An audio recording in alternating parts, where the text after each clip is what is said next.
আসসালামু আলাইকুম। আশা করি আপনারা সবাই ভালো আছেন। স্বাগতম আপনাদের মেড রিভিউ ভিডি ইউটিউব চ্যানেল এবং সুস্থ জীবনের গল্প ফেসবুক পেজে।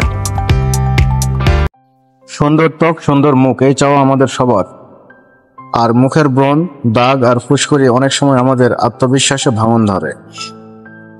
তাই আজকের ভিডিওতে আমি কথা বলবো স্কোয়ার কোম্পানির তৈরি ফোনাপ্লাস জেল নিয়ে।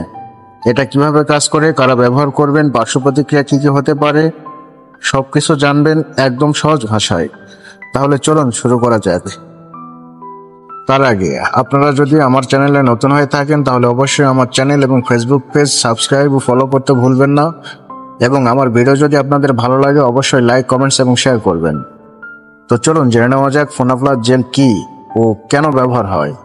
ফোনাপ্লাস জেল হলো একটি ব্রণ প্রতিরোধক মেডিসিন। এটি ত্বকে ব্যবহারের জন্য নির্ধারিত। মূলত যারা ব্রণ বা একনের সমস্যায় ভুগছেন তাদের জন্য এটা কার্যকর। এতে দুইটি উপাদান থাকে, অ্যাডাপালিন 0.1% এবং বেনজয়েল পারক্সাইড 2.5%। এই দুইটি উপাদান একসাথে ব্রণের জীবাণু মারতে ও ত্বকের কোষ পরিষ্কার করতে সাহায্য করে। এবার চলুন জেনে নেই ফোনাপ্লাস জেল কিভাবে কাজ করে সে সম্পর্কে। এটি ত্বকের ভেতরের তেল গ্রন্থিগুলো পরিষ্কার করে এবং ব্রণ তৈরি হওয়া রোধ করে। অ্যাডাপালিন ত্বকের কোষের পুনর্গঠন করে আর বেনজয়েল পারক্সাইড ব্রণের ব্যাকটেরিয়া মেরে ফেলে। ফলে ত্বক ধীরে ধীরে পরিষ্কার হয় এবং নতুন ব্রণ হওয়ার সম্ভাবনা কমে যায়। এটা কোন বয়স থেকে ব্যবহার করা যায় চলুন জেনে নেই। সাধারণত 12 বছর বয়সের পর থেকে এটি ব্যবহার করা নিরাপদ, তবে শিশুদের জন্য এটা নয় এবং অবশ্যই চিকিৎসকের পরামর্শ অনুযায়ী ব্যবহার করতে হবে। এবার চলুন জেনে নেই ফোনাপ্লাস জেল কিভাবে ব্যবহার করতে হয় সে সম্পর্কে। রাতে ঘুমানোর আগে মুখ ভালো করে ধুয়ে মুছে নিন। এরপর খুব অল্প পরিমাণ জেল, এক টুকরো মটরশুঁটির সমান, নিয়ে আক্রান্ত স্থানে পাতলা করে লাগান। চোখ, মুখের ভেতর বা ঠোঁটের আশপাশে লাগাবেন না। সকালে উঠেই মুখ ধুয়ে ফেলুন এবং রোদে বের হলে অবশ্যই সানস্ক্রিন ব্যবহার করুন। এবার চলুন জেনে নেই দিনে কয়বার ব্যবহার করতে হবে সে সম্পর্কে। সাধারণত দিনে একবার, রাতে ঘুমানোর আগে ব্যবহার করাই যথেষ্ট। বেশি ব্যবহার করলে ত্বকে জ্বালা বা লালচে ভাব দেখা দিতে পারে। ফোনাপ্লাস জেল ব্যবহারে কি কি পার্শ্ব প্রতিক্রিয়া হতে পারে চলুন জেনে নেই।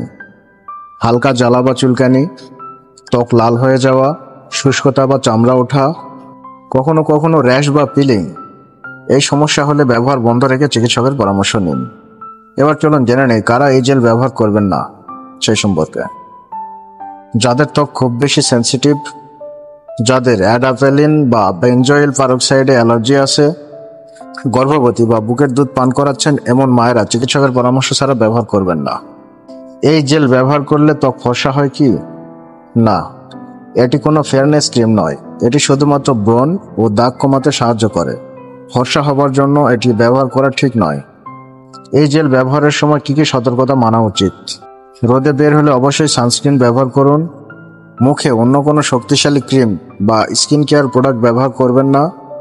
একসাথে মেহেদি, হেয়ার ড্রাই বা হার্ড ফেসিয়াল ব্যবহার করবেন না। মুখ ধোয়ার জন্য মাইন্ড ক্লিনজার ব্যবহার করুন। এটি ব্যবহারে কতদিনে ফল পাওয়া যায়? সাধারণত 2 থেকে 4 সপ্তাহের মধ্যে ব্রণের পরিমাণ কমে আসা শুরু করে, তবে সম্পূর্ণ ফল পেতে 8 থেকে 12 সপ্তাহ সময় লাগে। বাজারে ফোনাপ্লাস জেলের দাম ও সহজলভ্যতা। ফোনাপ্লাস জেল সাধারণত 10 গ্রাম টিউব আকারে পাওয়া যায়, যার দাম বর্তমান প্রায় 160 টাকা। আপনার নিকটস্থ যে কোনো ফার্মেসিতে খোঁজ করলেই পাবেন। ফোনাপ্লাস জেল সংরক্ষণ করার পদ্ধতি: 25 ডিগ্রি সেলসিয়াসের নিচে ঠান্ডা ও শুকনো জায়গায় রাখুন। ফ্রিজে রাখবেন না, বাচ্চাদের নাগালের বাইরে রাখুন। খোলার 2 থেকে 3 মাসের মধ্যে ব্যবহার শেষ করুন। তো বন্ধুরা, এই ছিল আজকের ফোনাপ্লাস জেল নিয়ে সহজ বাংলায় পর্যালোচনা। আপনারা যদি ব্রণ বা মুখের দাগ নিয়ে চিন্তিত থাকেন তাহলে চিকিৎসকের পরামর্শ নিয়ে এই জেলটি ব্যবহার করতে পারেন। তবে মনে রাখবেন, প্রতিটি ত্বক আলাদা, তাই সবার ক্ষেত্রে একই রকম ফল নাও আসতে পারে। যদি ভিডিওটি ভালো লেগে থাকে তাহলে অবশ্যই লাইক দিন, শেয়ার করুন এবং আমাদের চ্যানেল ও ফেসবুক পেজ সাবস্ক্রাইব ও ফলো করতে ভুলবেন না। আবার দেখা হবে নতুন কোনো ওষুধের রিভিউ নিয়ে। সুস্থ থাকুন, সুন্দর থাকুন। আল্লাহ হাফেজ।